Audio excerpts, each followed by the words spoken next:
If the presence of the divine in man and nature is true, if the universe is spiritual through and through, the question arises, how shall we live our life here in this world? This is answered by the second verse of the Isha Upanishad, which reads thus: Kurvanne veha karmani jiji vishechatam samaha evam tvai nanyat hetosti na karma lipyate nare. In this world, one should desire to live 100 years, but only by performing actions. Thus, and in no other way, can man be free from the taint of actions. In these words, the Isha Upanishad gives us immediately the assurance that this life on earth has meaning and significance. We need not despair of this life, nor seek to cut it short, nor weep and wail our lives out. Having understood the meaning and significance of life, we must try to live our lives to the full span, and the full span of human life, according to the Vedas, is 100 years. Sata Yurvai Purusha, says Shankaracharya in his commentary, Tavadhi Purushasya Param Ayur Nirupitam. That long, verily, has been determined to be the length of human life. This idea of 100 years lifespan is the accepted tradition in India.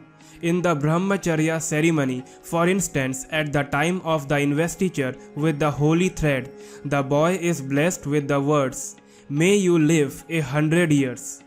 After the marriage ceremony, the husband and wife pray together, "May we live 100 autumns." But it must not be supposed that this tradition implies merely length of life. India discovered very early in her history that a long life in itself had no meaning. That was merely quantity, but quality emerges as the more dominant factor in the higher levels of human life. So life must be not only long in years but also rich in quality, in knowledge and joy. This is the product of disciplined life and action. And this is the significance of this second verse of the Isha Upanishad. This verse tells us that we must try to live 100 years, the full span, but it must be lived with joy and zest. Imparting of this quality to life is possible only through self-knowledge, through an increasing awareness in the midst of life and action of our inherent divine nature. Unless we can do this, we shall be enjoying only darkness all the time, and the longer our lives, the denser will be that darkness. Overcoming laziness and indifference, we must work. We must fill our long lives with good, useful actions, but all that work must be done in the light of the divine, and man the mortal must become man the immortal in this very life. The heart of the seeker says, "If God is true, if He is the self of all, how shall I conduct this little life of mine?" Put God in everything, says this Upanishad. Conduct your life, enjoy your life in and through God, for He is the truth of all and everything.